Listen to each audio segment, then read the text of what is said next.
Mas afinal, quem é esse tal de endometrioma? Boa tarde, sou o Dr. Henrique Abrão, sou médico, ginecologista e neuropelviologista e o objetivo desse canal é simplificar termos técnicos, termos que eu uso na consulta e termos que as pacientes ouvem por aí, que muitas vezes acabam ficando confusos, tentar clarificar tudo isso. E eu vou falar um pouco agora sobre endometrioma. O que é um endometrioma? O endometrioma ele faz parte de uma doença que chama endometriose. A endometriose eu expliquei em outro vídeo. Se vocês quiserem, cliquem aqui no link que vocês vão ter um conhecimento melhor sobre a doença endometriose. Mas é basicamente um tecido similar ao tecido do endométrio, o tecido que reveste a camadinha de dentro do útero, que se implanta fora do lugar de origem dele. E no caso do endometrioma, ele não só vai se implantar, como ele vai formar um cisto. Então, ele vai formar uma bolinha cheia de líquido dessa endometriose. E qual que é o grande detalhe do endometrioma? Ele pode acontecer em alguns lugares, em geral, mais específicos. Ele não acomete todos os lugares. O endometrioma, em geral, mais conhecido, ele vai estar dentro do ovário.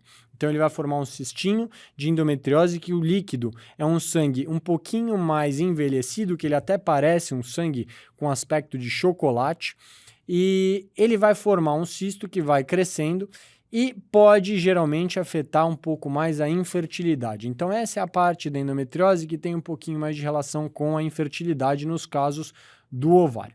Onde mais o endometrioma ele pode acontecer? Na pele. Então, nas região subcutânea, na região da gordura, na cicatriz da cesárea, e nesse caso ele vai formar o mesmo cisto com aspecto de chocolate, mas ele vai ter uma característica específica que é a dor. Então ele causa uma dor que vem mas aumenta muito durante o período menstrual, e ele vai fazer uma dor muito forte nessa região superficial, que não é tão comum em casos de endometriose superficial da barriga. E o endometrioma ele tem um outro detalhe também, que ele pode acometer o nervo. Então existem alguns casos que a gente identifica endometrioma no nervo ciático.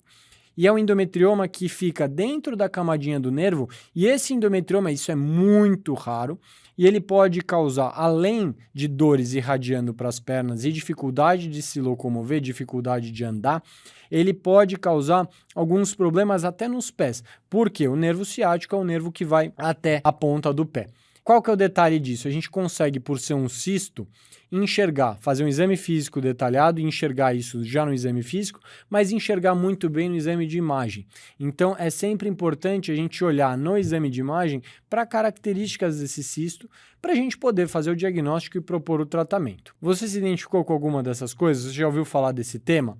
Recomendo que venham aqui e acompanhem os próximos vídeos, que cada vez mais eu vou falar sobre alguma coisa diferente nesse contexto.